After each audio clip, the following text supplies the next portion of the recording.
Hey, my name is Melinda Russell, and I am obsessed with telling the stories of women involved in motorsport, young and older, from all walks of life, currently involved in a wide range of roles or sharing their stories from the past. I'm a wife, mother of 4 adult children, and a mama of 16. In 2017, I was searching social media for a group dedicated to women in motorsports. When I didn't find what I was looking for, I posted a message to a few racing pages to see if any women would like to connect with me. And now I have thousands of women and men who are part of the Women's Motorsports Network. As crew chief of the only media company dedicated to women in motorsports, I work from wherever my travels take me, publishing this podcast, the Women's Motorsports Network News Online Magazine, and Let's Talk Racing Live, my social media show. You will hear from women who share their stories from the grid of life, how they manage the messy and memorable moments of family, work, and racing. You will hear their tried and true secrets of success, and many other topics like friendships, family, hardships, and heroes that women deal with to balance the seasons of life. So grab your favorite beverage, pull up a seat, make sure you are comfy, and get ready to be inspired and encouraged from the stories on the Women's Motorsports Network podcast. Are you a female in motorsports? GoFastGirls.com apparel for the race enthusiast empowers women to fiercely pursue their dreams in action in motorsports, instilling them with confidence and unwavering determination. A Go Fast Girls empowers incredible speed, unwavering effort, and success. Go Fast Girls has emerged as a prominent force uniting women from all walks of life who share a passion for racing. Check us out at GoFastGirls.com today.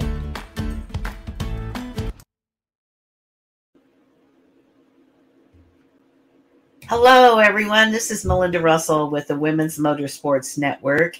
And one of my favorite girls is on the show today. I've known Taylor for quite a few years. Actually, Taylor Kuehl is one of the girls that I got introduced to back in 2018, I think. And so I've actually had the privilege of watching Taylor race in person. And I've met her a few times, and we've been at the same races, like we were in Knoxville at the same time. And so I really feel like Taylor is somebody that I know, and I follow her religiously because I'm so proud of what she's done. And the thing I really like about you, Taylor, and among other things, is that you have not really depended on anyone else to get where you are. You have done so much on your own, and that's remarkable for a young girl your age. So we're going to tell your story, and we're going to let other people know about how you got where you are. So why don't you start by sharing a little bit about your family, if you have any pets or anything about your personal life that you're willing to share. And then we'll go in and get started and talk about your racing career. Okay. Yeah, sounds good. Thank you for that introduction. I started racing when I was 5, and actually my dad got me into it. He used to race dirt modifieds back when I was younger, and then he stopped when we started racing. So he's helped me through racing through a lot of years, him and my mom, and they kind of taught me the basis of what you need to know. So they've always been heavily involved in my racing, and my dad has always taught us kids that if you want something, you're going to have to work for it. So that's been an important foundation in our family, and he's definitely made sure to continue that trend, and so have we, and that's how we've kind of gotten to where we are. So I'm really blessed with 2 really good parents, really strong parents. We have a dog, Mocha, at home. It's a little Chihuahua. We've had her for a while. She's super cute. And then I have 2 older brothers, and a year and a half ago, I got a nephew. Oh, okay. So lots of boys in your house. Yes. Yeah, for sure. So that's awesome. And I know one of your brothers raced at least for a while, didn't he? Yeah, he still races dirt modified. Okay. All right. And so your family lives in Arizona and you live in Iowa. Yes, right? That's correct. I moved to Iowa almost 2 years ago just by myself. Yeah. So let's get started on that, because first of all, that's very brave of you to do. And did you really know anybody in Iowa at all that, or how did you decide, oh, I'm going to move to Iowa? I really didn't know that many people. I think I had a lot of acquaintances just through racing and people traveling to Arizona and other parts in the Southwest. I mainly came out here because the opportunity for dirt modified racing is a lot bigger in Iowa than it is Arizona. So they have a lot more track, a lot more competition and cars every week. And in Arizona, it's kind of a dying sport more so than it is here. I think everywhere in the industry struggling a little bit with how things are going. But in Iowa, it's definitely flourishing a lot more than Arizona is, and it has for a while. So I made it a goal to move here a long time ago and finally did it 2 years ago. Yeah. And so what did your parents say? I mean, did they know for a long time that you wanted to move to Iowa, or did you kind of keep that close to the vest and then all of a sudden you're like, I think I'm going to move to Iowa? Yeah, it was an idea for a while, and they know I wanted to move here for racing, but I didn't quite have the drive to make it happen back then. So it kind of slowly happened within the last couple of years. And my dad told me, he said, you're not ready, but you're going to have to get yourself ready, and we'll help you with whatever you need to get there. So they were excited for me to move here. They knew I wanted to. Yeah. And since you've been there, you've made, I know, a lot of friends and a lot of, excuse me, a lot of people that have, you know, reached out and helped you when you needed it. But a lot of things you do yourself. You work on the car. You do a lot of things yourself. Isn't that correct? Yeah. I work on the car. I do all of my social media and marketing, like business relations. I handle all that myself, and that's kind of something that my dad taught me to do, and I've built on that from when I was younger. Yeah, for sure. So let's go back and talk about, when did you get started racing? Obviously, it was in Arizona. How did you get started? What age were you? And then give me the progression to get you where you are today. All right. I started when I was 5 in asphalt go-karts. We did the road course kind of deal. So my dad got me started in that, as well as my brother. And my dad gave up racing so that we could do it. And then from then on, we won a couple championships, a lot of races, a ticket to the World Finals, which is the biggest go-kart race you can ever attend. Mm-hmm. So that was one of my core memories in racing for sure.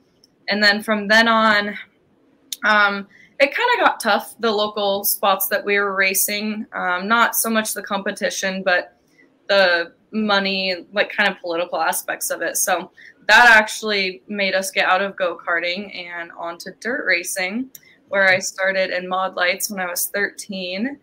And I got Rookie of the Year my first year.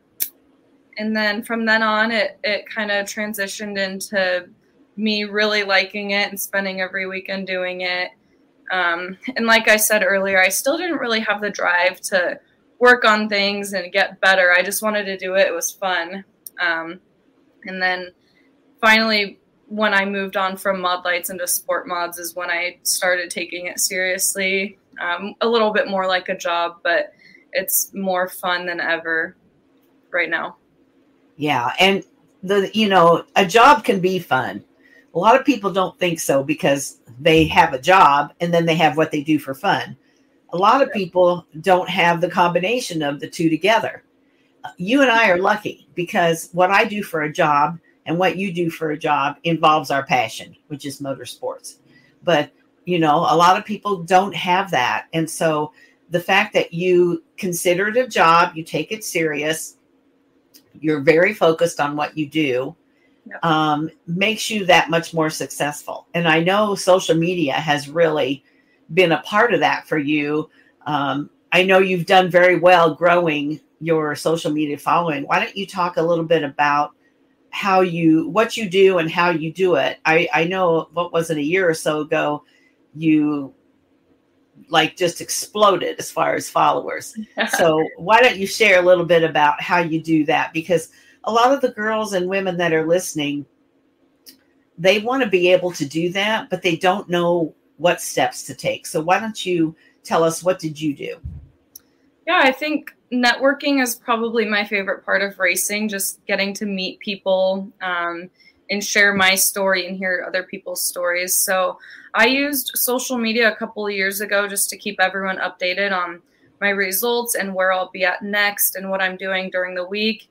And then I noticed that people really liked being involved in that way from afar. So I continued to do that, and then even added a little bit more every week to what I was posting. And I think anyone that has a big social media following, I don't really right now, there's people who have much greater pages, but I think the biggest thing that I've heard is just to stay consistent. So if you post every day, you're going to have more engagement and more people seeing your stuff. And then they're going to hear your name and wonder what you're doing, and they're going to check it out a lot more often. So I've definitely noticed that with my page. That works pretty well.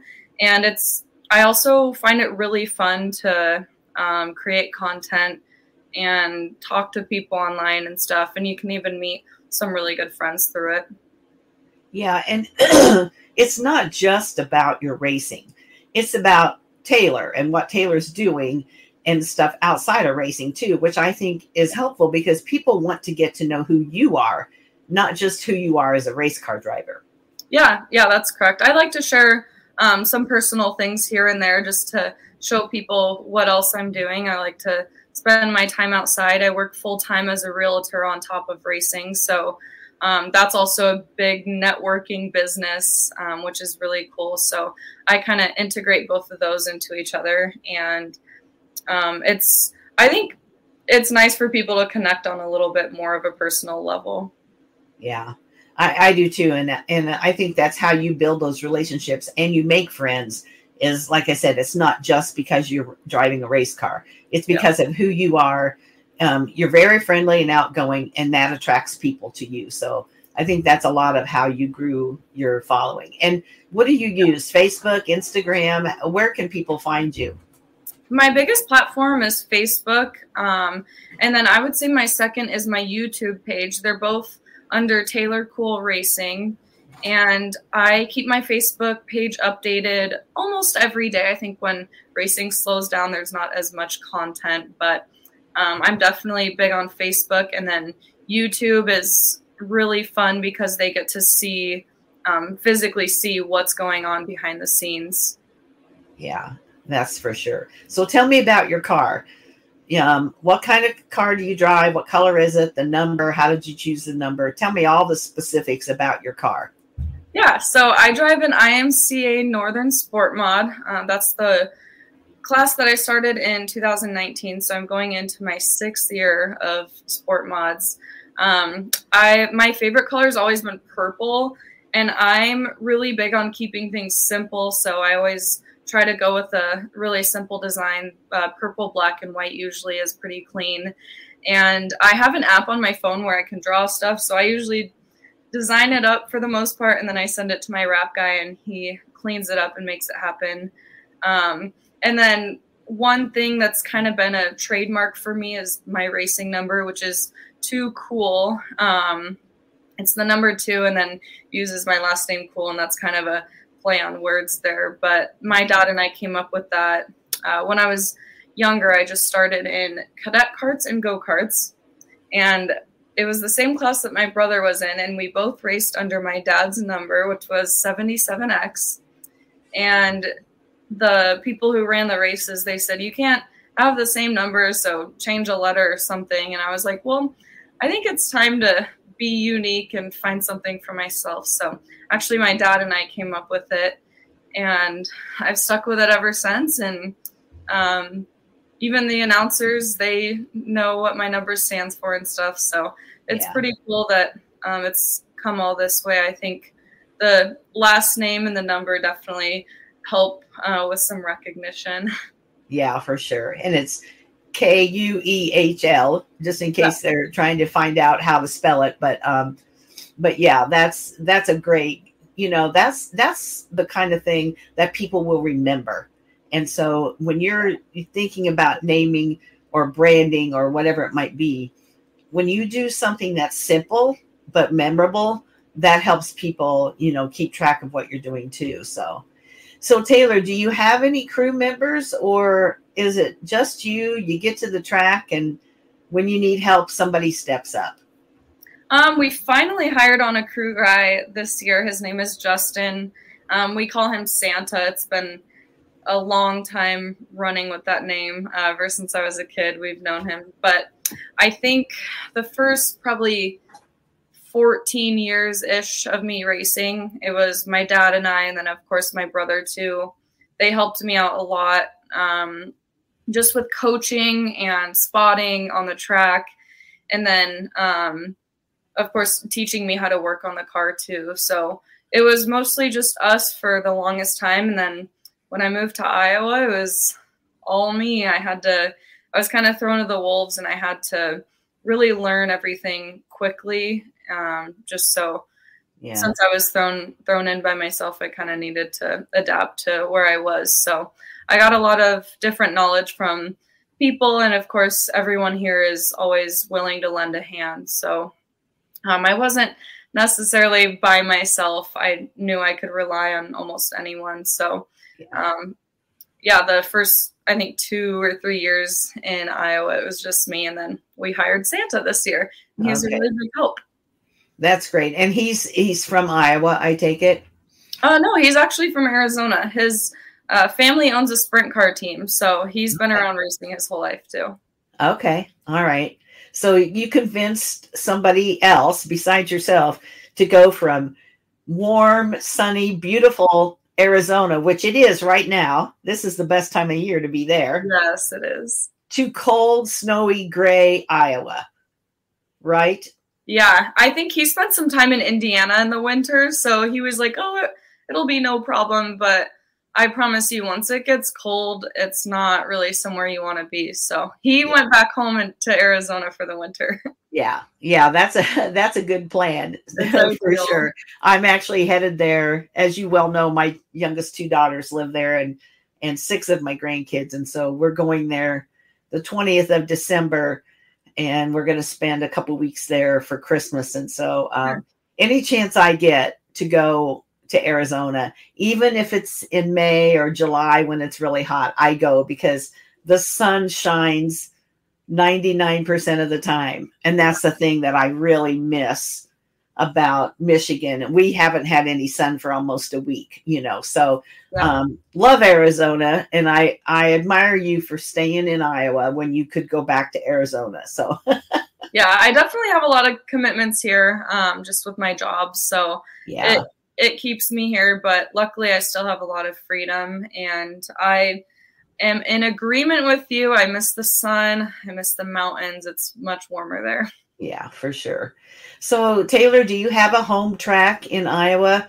I know you travel a lot, but do you consider any of the tracks a home track, and what tracks do you race at? Yeah, so I live in Ames, Iowa, which is a part of central Iowa. We're right outside of Des Moines. And Boone Speedway is the closest track, and they have the best hospitality. So I've been welcomed there every single time I go, and I would consider that my home track now that I live here. And then there's so many tracks within 2 hours. There's at least 2 handfuls of tracks. We like to go to Stewart, which is in Stewart, Iowa. I got 3 of my wins there, I think, this year. And then Independence Motor Speedway, that's a really fun track too. We raced there for my first time this year, and I've always wanted to go, and we made it happen, and I fell in love with the place as soon as we got there. Marshalltown, of course, Marshalltown Speedway is a big staple in Iowa, so we go there almost every week. And then, like I said, there's a lot of tracks within a 50-mile radius, so it's pretty easy for us to go and travel places. Yeah, and when I think about like where you live, and within an hour you can be at a dozen tracks probably. Here where I live in Michigan, I can be at probably 6 or 8 tracks within less than 2 hours. Yeah. But I know people that travel many hours just to go race it every weekend. And it just amazes me because we're so spoiled, Taylor. You know, we get in the car and in an hour or two, we're there. And you have to be really passionate, serious, dedicated to what you're doing in racing to travel as far as some of these people that I have interviewed travel.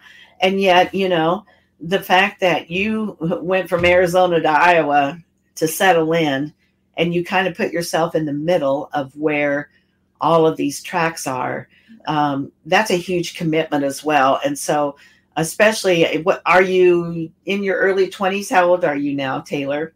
I'm 23. 23. So you've been out there 3 years or so? Yep. Yeah. So you weren't even 21 years old yet when you moved there. And so, you know, I want that to be a lesson, I guess, to some of the younger girls that are listening, that if you really want something, you can make it happen, but you do have to be dedicated and you have to work hard. And you have to do some things that maybe you don't really want to do. Working on the car and getting dirty and trying to balance a job, finding an apartment, making friends, all those things, those are not easy to do. And the fact that you've gone there, you've made it work, that's the thing I admire about you so much. Yeah. Yes. I really enjoy working on my car. That's like my favorite pastime. People ask me what I do besides racing, and I say I work on the car. Or I work. Well, and you can make it fun and you can make it interesting. You know, it doesn't have to be a bad thing to do or something that you don't want to do, but you still have to be dedicated to do it. And I just have always thought that was just something really cool about you, Taylor Kuehl. Thank you. Yeah. So how about marketing partners? Do you have any people that really help you out?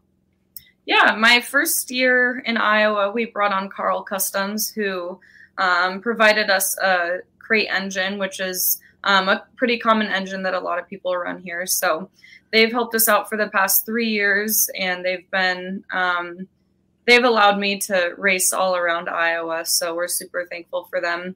And then right here in Ames, Iowa, we have Bob Harris Enterprises. They build my car and they build my suspension, and then they're always a text away no matter where I'm at for any pointers or any setup advice that I may ask them for. Those two have been really good for my racing program ever since I moved to Iowa. And then AA Roofing here in Iowa, they've also been really good to me and allowed me to travel to different places, as well as Jake Henderson Racing. My support system is so big, and I'm so lucky. And even when I came here by myself, I knew that I had really good people backing me. So A1 Materials, they're still in Arizona. They actually moved to Michigan too. So I kind of have family friends there. But A1 Materials, they allowed me to run for Rookie of the Year in Sport Mods my first year, and they still help me out to this day. And I always know they're there when I need a friend as well. So it's always nice to have people to rely on. Winning Choice Oil for lubricants, oils, cleaners. Ed Whitehead's Tire Pros, obviously providing tires to get me places that I need to go. And Lighthouse Painting, I get to go home to Arizona in January, and I get to see them again and reunite. So that'll be really nice. That's nice. That's nice for sure. So let's talk about some, obstacles that you've overcome, because we all know that racing's not, it's not always positive and uplifting and exciting. Yeah. We have days that are not the best, and every driver has obstacles. What would you say has been your biggest obstacle that you've had to overcome, either as a woman in motorsports or as a driver? If I could say time, I definitely would, but that's not something that we can change. I always say there's never enough time in a day to get everything done that I need to get done. But other than that, just trying to keep up with racing 3 or 4 days a week during the summer. That's been a really hard challenge, but now that I have help, I mean, Santa's been a huge help to my program. So not having to spend as much time in the shop and physically wearing myself down, even mentally wearing myself down, that's that was a huge change this year. I was able to focus on racing a little bit more. And then I think as most women experience in sports, they might feel like they're raced a little bit differently and maybe treated a little bit differently. And I don't ever point that out because, I mean, no matter what, you have to push forward and do what you have to do and continue racing if it's what you're passionate about. So it can bother some people, but I definitely understand that. But at the end of the day, like I said, you're racing toward a goal. So I just keep after that. Well, and as you know, I follow you closely, and I know you've had some challenges in that area. But again, are you going to let them push you off the track to where you don't race? No. And so you have to learn how to deal with that. Or if it gets to the point where it's out of hand, you just don't go back to that track. Right. And when people and people notice that and they're like, Taylor, why aren't you racing at ABC track? And that's when you say, well, I wasn't welcome there, or whatever you want to say. But, that's the deal is the deal. And the word gets around. And so, it's better. These track owners and promoters are much better off if they welcome the women, because one of the things that the women do, I think, better than most of the men is the social media part, and is the promoting the track, promoting the sponsors, promoting the people who keep the track going, because the track has sponsors too. And women, I think, do a much better job of keeping that up and see the importance of those relationships. And so if a racetrack wants to have somebody in their corner, then that's the women that are racing there. Yeah. How do you feel about that? Oh, I definitely agree. Actually, I mentioned Independence Motor Speedway earlier. They're in Independence, Iowa, so they're just east of central Iowa. That track, I wanted to go there because it looked fun, but I promoted that I was going there. They had this big race. They had a couple big races that I looked forward to. And the promoter, he came by and personally thanked me and said he really likes how I promote my racing and just the future of the sport. So I really appreciated that. I haven't heard that a lot until this year, I think, since I've been on top of my racing. So I think not every racer really has the niche for social media, which is understandable. But I think that, I don't know, I think that it's important to keep people updated, especially if you want people to support you. I do too.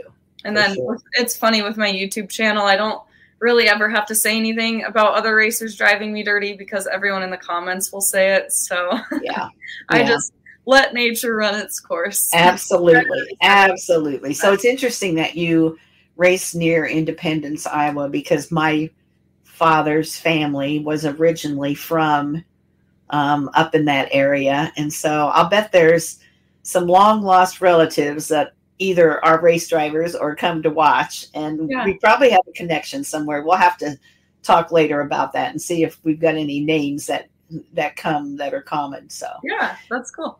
What's your favorite part of being involved in motorsports? I would say meeting people and just being a part of it.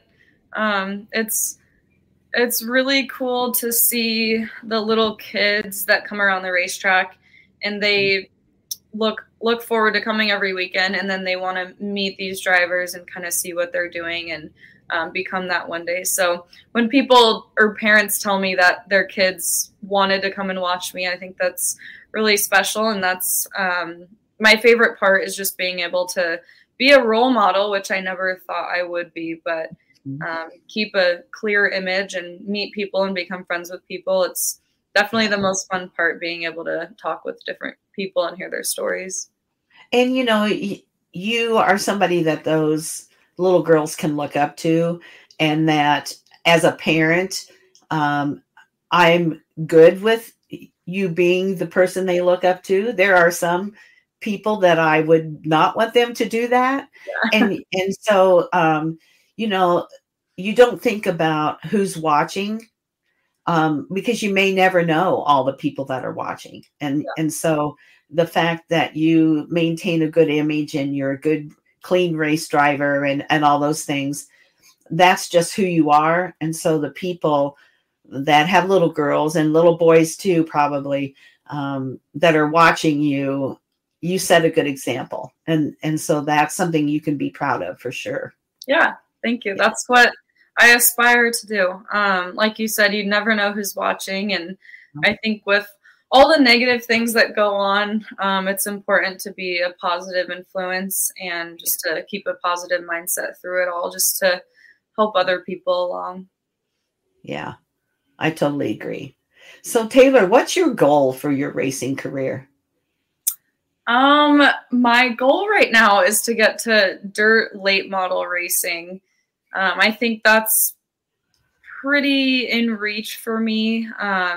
As long as I keep doing what I'm doing, I think I need to maybe put in a little bit more work next year with networking and stuff. But if I can get the opportunity to race a dirt late model, that's my ultimate dream. And then I think that kind of stuff leads to other opportunities too. So I came from asphalt racing. So if I were to get the opportunity to go back and do asphalt late models or anything of that sort, then I would definitely be open to that. And that's another goal that I think in the long run would be more achievable. Yeah. Yeah. I wondered about that. I was going to ask you, did you prefer asphalt or dirt, or does it really matter? It's racing is racing. Yeah, it doesn't really matter. I think I have more fun when I go back to go-kart racing because just the physicality of it. And I think all of racing is a mind game. You always have to be on top of everything. But the road course stuff, it's something different every corner, and you have to be really consistent. So I have fun with that. It's a little bit more of a challenge for me. Yeah, for sure. So what kind of advice would you give to a mom who has a little girl who comes to you and says, Taylor, my little girl wants to be a race car driver. Where should we start and how do we get involved? I think going to the races is the first start. I think any parent who's wondering how they can get into racing most likely is a fan as of now, but just networking, getting a hold of people who have kids in racing or who own or run a race team, just to see what they're doing. I don't really know exactly how kids are getting into it nowadays. I see quarter midgets and micro sprints and all sorts of racing. So they offer lots of different education nowadays too, which is really cool. And like intermediate courses and whatnot and all kinds of different racing. So get them into something small and just work your way up. I know it's not cheap and it's not always fun. There's a lot of hard work and sacrifices that go into it. But if it's what you want, or if it's even what your kid wants and you want that for them, then just be persistent with everything. Yeah. And, I think most of the time, if you are someone who's not been involved in racing and you don't really know that much about it, if you go to the track promoter, the track owner, or somebody that's, whose kid is racing and is successful at a certain track, if you just say, hey, my daughter, my son want to be involved, who could mentor us, who could help us? There's so many people that will reach out and help. Oh yeah. And so you're not going to be alone. You just have to be the first to reach out and tell people what you want to do. And then they'll help, or they'll find somebody to help for sure. Yeah, exactly. Yeah. So Taylor, I know you've had a really good year tell me about your race season this year and your wins, your awards. How has this year come to be probably one of your favorites? Yeah, it's definitely been my best year this year. I look forward to next year because we have even bigger goals than we did this year. But I just wanted to break my record of wins in a year. So I think I only had maybe 5 before. And I got 7 during the regular season and then 1 more after. So I got 8 wins this year. And that was kind of my ultimate goal. I wanted to travel more and get more experience with different track conditions, different size tracks. And then, of course, being able to race with better racers, some of the best in the country. I think although it was a challenge most of the time, it was probably the best learning aspect that I had this year. Mm-hmm. So I think we achieved our goals this year, and that just allows for better ones next year. Yeah, for sure. Now, did you just get awarded something special here recently, or?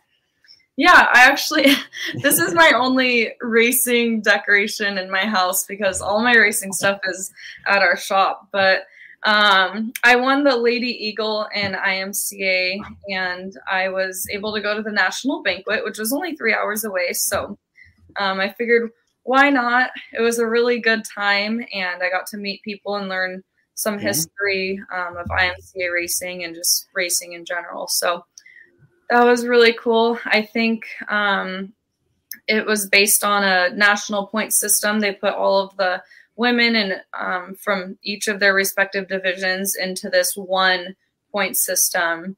And then they take obviously the best finishes and stuff for the leaders. So we figured out we were leading it kind of toward the end of the year, and we weren't really shooting for it, but I was like, okay, that's cool.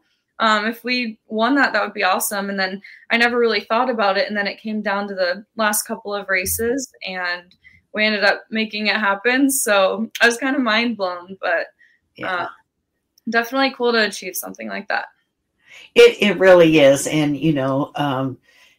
I had not heard of that award until I saw that you won it. And when I looked into it a little bit, it's a pretty prestigious award. And you're very humble about your abilities, and that, I know that you are not someone who looks for people to pat you on the back. Yeah. You are a humble person. And sometimes we have to drag some of this information out of you.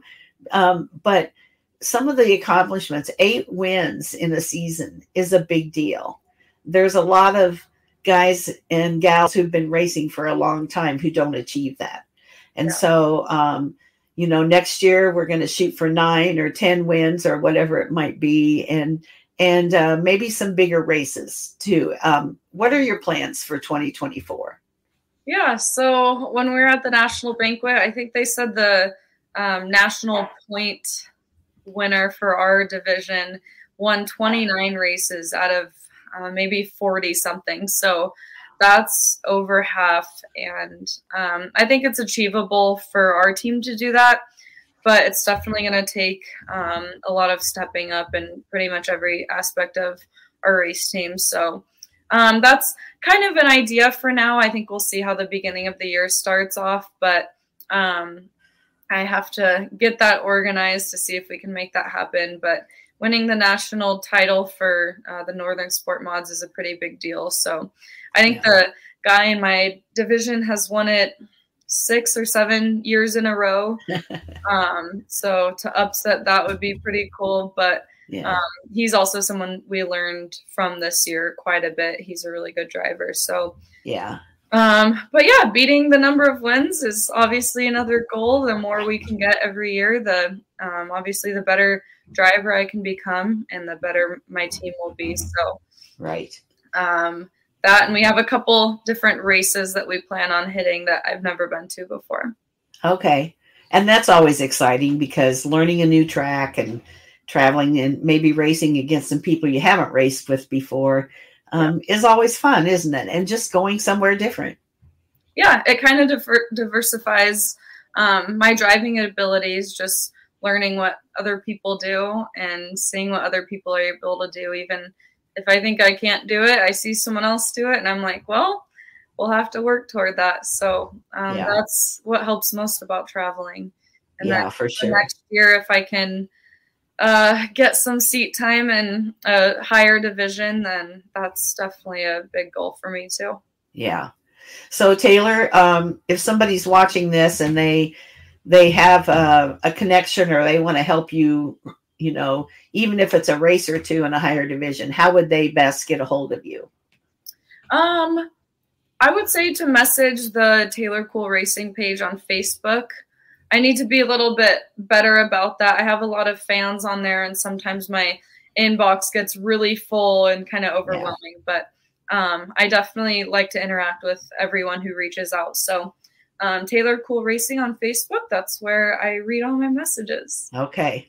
All right. Sounds good. So now we're going to go to the favorites part of the show, where I'm just going to ask you some really quick questions, like favorite food, favorite candy, favorite different things. What are your favorites, so that people can get to know you a little better?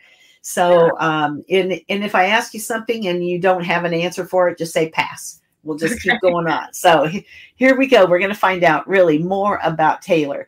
So what is your favorite food or restaurant? My favorite food is probably Chipotle. I like a chicken bowl with veggies. Okay. How about your favorite beverage? Water. Favorite racetrack food, and what track? Boone Speedway, their vegetable cup with ranch. Okay. Favorite color? Purple. Favorite animal? A dog. Favorite vacation destination? Somewhere you've been or you would like to go? I want to go to Tokyo, Japan. I think it's really different from here, so that'd be cool. Okay. Favorite candy or snack? Snickers. Oh, Snickers satisfies, right? Yes, we do. Favorite place to shop? Oh, I like Poshmark. Okay. I haven't had that answer, so that's a good one. Favorite movie, actor, or actress? Pass. You don't have time to watch movies, do you? You're busy. No, I'm not big on TV or movies. Okay. Favorite music. What type of music do you like? I like the new country. Okay.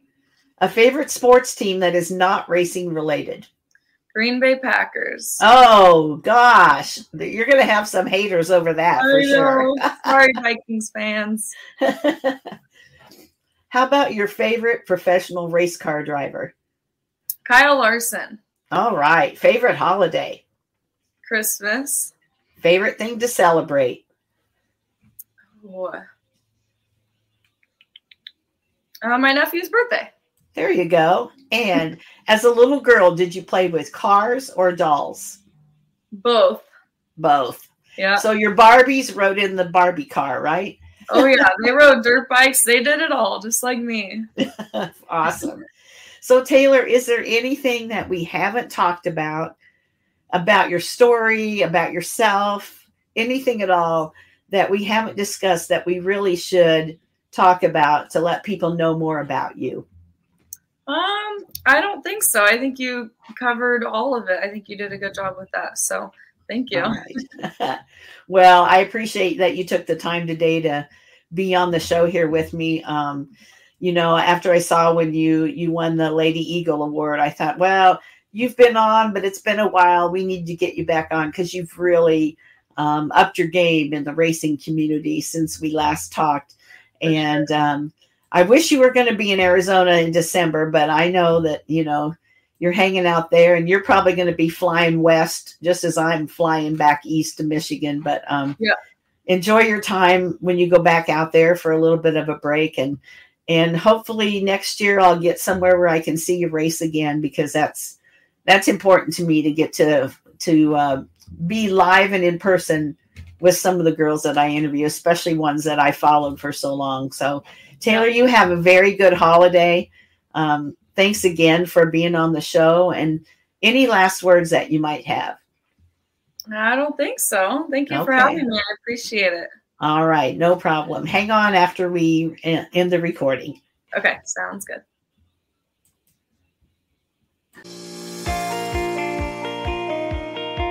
Thank you for listening to the Women's Motorsports Network podcast. Subscribe to my show and follow me on Facebook, Instagram, LinkedIn, and YouTube. If you or someone you know would like to be featured in the Women's Motorsports Network News online magazine, this podcast, or Let's Talk Racing Live, my social media show, contact me via Messenger on Facebook at Melinda Russell, or send me an email at womensmotorsportsnetwork@gmail.com.